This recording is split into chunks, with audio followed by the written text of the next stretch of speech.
vous les Capricornes, bienvenue pour votre guidance pour cette première partie de l'année 2022.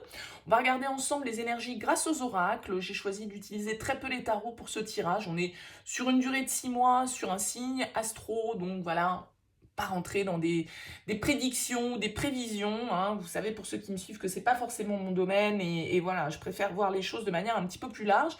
On va utiliser la sagesse de l'oracle, les portes de l'intuition. La quête du cinquième royaume, et puis quand même quelques cartes de tarot, je ne peux pas m'en empêcher, pour voir un petit peu ce qui ressort pour vous. Alors bien sûr, vous ne prenez que si ça fait écho, si ça vous parle, sinon vous laissez de côté. On est vraiment sur un tirage général, en plus sur une durée voilà, d'un semestre, donc le recul est nécessaire par rapport à ces énergies. N'oubliez pas que si vous souhaitez une guidance personnalisée, vous pouvez me contacter sur mon mail lililataro@yahoo.com. Je fais toujours une approche préalable avant la guidance pour voir si je capte bien vos énergies. Donc, dans votre mail, vous me donnez prénom, date de naissance des personnes concernées, le domaine de la question, mais pas plus de détails. Le but, c'est de voir avant le rendez-vous si je cerne bien vos préoccupations. Donc, bien évidemment, restez le plus large possible. Alors, on va découvrir les cartes ensemble. Qu'est-ce qu'on a? On a observateur et paix avec la sagesse de l'oracle. On a l'intuition et le positionnement avec les portes de l'intuition. L'orchestre avec la quête du cinquième royaume, votre force, le 8 de coupe, votre défi, le 7 de denier et votre conseil, l'étoile. Ok, très bien. Alors, on va commencer avec les énergies de la sagesse de l'oracle. On nous parle ici avec la carte de l'observateur en premier lieu. Alors, l'observateur, il y a une idée avec cette énergie-là de devoir prendre le temps, sans doute, de s'ouvrir peut-être à de nouvelles perspectives, de faire preuve d'objectivité par rapport à une situation. Il y a peut-être un lien, un contrat, une situation, quel que soit le contexte, qui vous demande d'observer les choses un petit peu à distance, de faire preuve d'une certaine forme de neutralité, d'observer votre travail, vos projets, vos relations sous un angle différent. On est peut-être un peu trop attaché à certains résultats ou peut-être que les choses ne se passent pas exactement comme on a planifié. Et il y a une idée là vraiment de faire confiance, de rester neutre, de rester un peu curieux et de voir un petit peu plus loin que le bout de son nez, quoi. Parce qu'il y a une idée là de s'ouvrir un petit peu vers l'extérieur. Il y a peut-être plein de réalités que vous ne voyez pas et que vous êtes peut-être incapable de percevoir actuellement et vous vous sentez peut-être un peu coincé, mais il y a vraiment cette idée d'avoir une vision plus large, d'écouter peut-être d'autres points de vue que le vôtre, de prendre de la distance par rapport à une situation, de faire preuve de patience, d'ouvrir votre champ des possibles au-delà de ce que vous pouvez percevoir actuellement. Il y a cette idée d'ouverture, d'observation, de perspective à ouvrir. Alors avec cette carte de la paix, eh bien, il y a une idée d'acceptation, il y a une idée de libération, de se sentir... d'accepter les choses comme elles sont, de se dire que tout est comme il se doit, de profiter d'une certaine forme d'harmonie, de calme, de bien-être. Il y a une distance que vous devez trouver peut-être par rapport à une situation qui est conflictuelle. Il y a peut-être certaines choses que vous ne voyez pas et que seul le recul, la distance pourra vous permettre d'observer. Donc même s'il y a quelques petites notes dissonantes dans votre vie, eh bien, il y a peut-être un réajustement que vous devez faire, une harmonie que vous devez retrouver en vous-même et qui vous invite à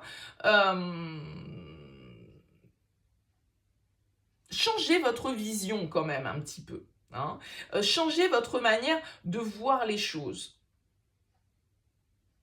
Il y a l'idée là de se trouver aussi en harmonie avec soi-même. Peut-être que vous avez besoin de recul par rapport à certains événements, certaines situations, certaines personnes pour retrouver une certaine forme d'harmonie en vous. On vous invite peut-être à prendre de la distance par rapport à certains conflits parce que avec cette carte de la paix, il y a un apaisement pour vous à retrouver. Mais cet apaisement, j'ai l'impression que vous ne pouvez le trouver qu'en prenant de la distance, en prenant du recul, en changeant votre manière d'observer les choses, de voir les choses. Alors, on vous invite avec les portes de l'intuition à être vraiment connecté à vos ressentis, parce que vous pourriez être trop dans votre mental, vous pourriez être trop dans l'analyse. Et souvent, du coup, avec cette carte, c'est parce qu'on néglige un petit peu cette petite voix intérieure. On vous dit d'écouter cette boussole qui est à l'intérieur de vous, à repérer, à écouter, à suivre votre intuition, à la travailler peut-être par le biais de certaines pratiques, peut-être par la méditation, peut-être par des activités qui vous permettent de prendre du recul. Il va falloir ici être à l'écoute de vos ressentis, peut-être de vos rêves, peut-être de certains flashs qui s'imposent à vous, mais il y a vraiment cette idée de ne pas se laisser contrôler par le mental. Seule votre intuition, votre petite voix intérieure connaît la bonne direction. C'est elle qui peut vous guider avec cette boussole pour que vous alliez manifester ce que vous souhaitez. Écoutez-la, si elle vous prévient de certaines choses, écoutez-la. Avec le positionnement, on vous dit, sachez accepter le choix de l'autre et vous aussi positionnez-vous. C'est-à-dire que là, vous pouvez être dans une situation où vous êtes face à une négation, à un refus, à une position qui ne vous plaît pas ou que vous n'attendiez pas. On vous dit d'accepter ce que les autres peuvent prendre comme décision, mais aussi vous d'imposer votre propre refus peut-être de certaines choses. Il y a une idée de peut-être trouver que ce positionnement c'est comme un échec, mais il y a l'idée aussi d'accepter de combattre ce qui ne vous convient plus, ce qui est. Il y a une idée de transformer un petit peu, de trouver la volonté pour obtenir ce que vous voulez dans votre vie, de ne pas rejeter certaines parties de vous, de vous recentrer si nécessaire, vraiment ici, de prendre du recul pour retrouver une certaine paix intérieure qui va vous permettre d'entendre cette petite voix de l'intuition. Et de vous positionner du coup, de savoir, vous aussi, dire non dans certaines situations. D'accepter le non, mais aussi de savoir l'exprimer. Avec la carte de l'orchestre, ici que vous avez l'orchestre, on est souvent nombreux dans un orchestre, d'accord? Et il va s'agir avec l'orchestre d'être tous sur la même longueur d'onde, sur la même rythmique, avoir la même partition. Je pense qu'il y a quelque chose ici que vous devez travailler peut-être par rapport à un groupe, que ce soit la famille, que ce soit un groupe de travail, que ce soit des amis, d'accord? Est-ce qu'on est suffisamment dans la légèreté? Est-ce qu'on est suffisamment dans la gratitude? Est-ce qu'on est suffisamment dans la positivité? Est-ce qu'on a assez d'échanges? Est-ce qu'on a assez de moments de partage? Est-ce qu'on a le petit grain de folie nécessaire pour que les choses puissent bien fonctionner?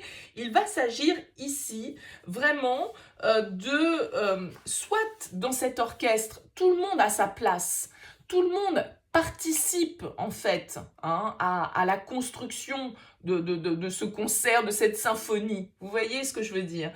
Donc, comment faire pour améliorer? Peut-être comment faire pour changer certaines choses qui font qu'on manque peut-être d'harmonie par rapport aux autres, on n'est peut-être pas sur la même tonalité, sur la même longueur d'onde. Et donc, comment faire pour resynchroniser tout ça? Comment faire pour apporter plus de positivité, plus de joie? C'est en lien pour moi avec vous et les autres, l'extérieur. On vous invite à prendre ce recul, on vous invite à changer votre vision. Écoutez-vous. Acceptez peut-être de dire non par moment. Acceptez aussi le positionnement, on vous dit, des autres. Donc, il y a vraiment cette idée d'apporter plus de joie, d'être plus, de s'accorder effectivement avec les énergies des autres sans pour autant s'oublier derrière les autres. D'accord? Avec ce 8 de coupe en force, vous avez la capacité à prendre du recul sur vos émotions.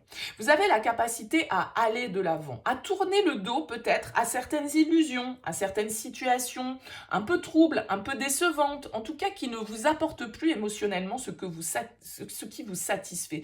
Le 8 de coupe, il va de l'avant. Il fait une certaine forme de voyage initiatique, de quête émotionnelle pour aller chercher la 9e coupe qui est celle de l'amour de soi et du souhait réalisé. Donc le 8 de coupe en force, il vous invite à tourner le dos symboliquement peut-être à certaines situations, à certaines énergies qui ne vous conviennent plus, à changer votre vision, à vous éloigner peut-être de certaines personnes qui ne sont pas en harmonie avec vous et qui ne vous permettent donc pas de jouer votre propre partition. Avec le 7 de denier en blocage, en challenge, en tout cas, il va s'agir de patience. Il va s'agir d'effort. Peut-être que vous aimeriez que les choses aillent plus vite. Peut-être que vous vous sentez bloqué. Peut-être que vous avez l'impression d'avoir fait des efforts qui ne vous font pas récolter ce que vous souhaitiez. Peut-être que vous avez investi votre énergie dans une mauvaise direction. Ici, il va s'agir de prendre ce recul nécessaire, d'observer un petit peu émotionnellement ce que l'on ressent, de se retrouver un peu en paix avec soi-même pour savoir aussi où on a envie de s'investir. Qu'est-ce qu'on a envie de récolter ici? L'étoile, elle vous dit, suivez votre guidance intérieure, acceptez le cours des choses, acceptez de suivre le courant, trouvez votre juste place, écoutez-vous. Les Capricornes, sur ce premier semestre 2022. Prenez de la hauteur, prenez de la distance. Analysez vos relations avec votre environnement actuel, quel qu'il soit, et de savoir si vous vibrez bien de la même manière. Et si ce n'est pas le cas, comment faire pour vibrer mieux? Est-ce que c'est une distance que vous devez prendre? Est-ce que vous devez vous éloigner de certaines personnes qui ne vibrent pas sur la même fréquence que vous? Ou est-ce que c'est vous qui devez changer votre positionnement, votre manière de faire pour apporter plus de légèreté, plus de joie dans votre vie? En tout cas, avec l'étoile, on vous invite à garder l'optimisme, la foi dans le fait que si vous vous écoutez, si vous écoutez votre intuition et votre petite voix intérieure, elle vous guidera sur le bon chemin. Avec l'étoile, on sait qu'après la pluie vient le beau temps. Il y a un apaisement avec l'étoile que vous devez trouver en prenant du recul sur peut-être un conflit intérieur, peut-être un conflit familial ici, ou avec un environnement qui est dissonant. Avec ce que vous pouvez ressentir. Eh bien, il va s'agir ici de prendre le recul nécessaire pour savoir si on s'investit bien dans la bonne direction, pour savoir si nos efforts ne sont pas vains, si la terre dans laquelle on est en train de semer, elle peut nous permettre de récolter. Parce que ce 7 de denier peut nous dire qu'on n'arrête pas de faire des efforts dans une situation qui ne porte pas ses fruits, ou en tout cas qu'il faut un peu réajuster ses attentes, parce que les choses peuvent tarder à venir. Et on peut être dans un investissement qui ne donne rien, on peut être dans une situation où les promesses ne sont pas tenues, où on a perdu quelque chose qui pourtant nous a demandé beaucoup d'énergie. Et donc on peut s'entêter dans une situation où on n'accepte pas justement le positionnement de l'autre. Donc là, vraiment, il y a un recul à apprendre pour vous, les Capricornes, sur ce premier semestre, et de vous écouter, vraiment de vous laisser guider, de garder la foi avec cette étoile, de garder une certaine forme, effectivement, d'optimisme, de savoir que des jours meilleurs sont à venir, quoi qu'il en soit, et de continuer à y croire. De ne pas désespérer en fait, parce que quand vous allez avoir trouvé votre objectif, eh bien on vous invite à canaliser votre énergie sans oublier forcément vos propres désirs, vos propres aspirations. Voilà pour vous les Capricornes pour ce premier semestre. N'hésitez pas bien sûr à me faire part de vos commentaires, à liker si vous avez aimé cette vidéo, à vous abonner à cette chaîne si ça n'est pas encore fait. En tout cas, merci à tous pour votre présence sur cette chaîne. Merci de votre soutien sur cette année 2021. Merci pour tous vos retours. N'hésitez pas, encore une fois, à me faire part de vos commentaires. Je vous souhaite une très bonne année 2022 et puis je vous dis à très vite, bien évidemment, pour de prochaines guidances.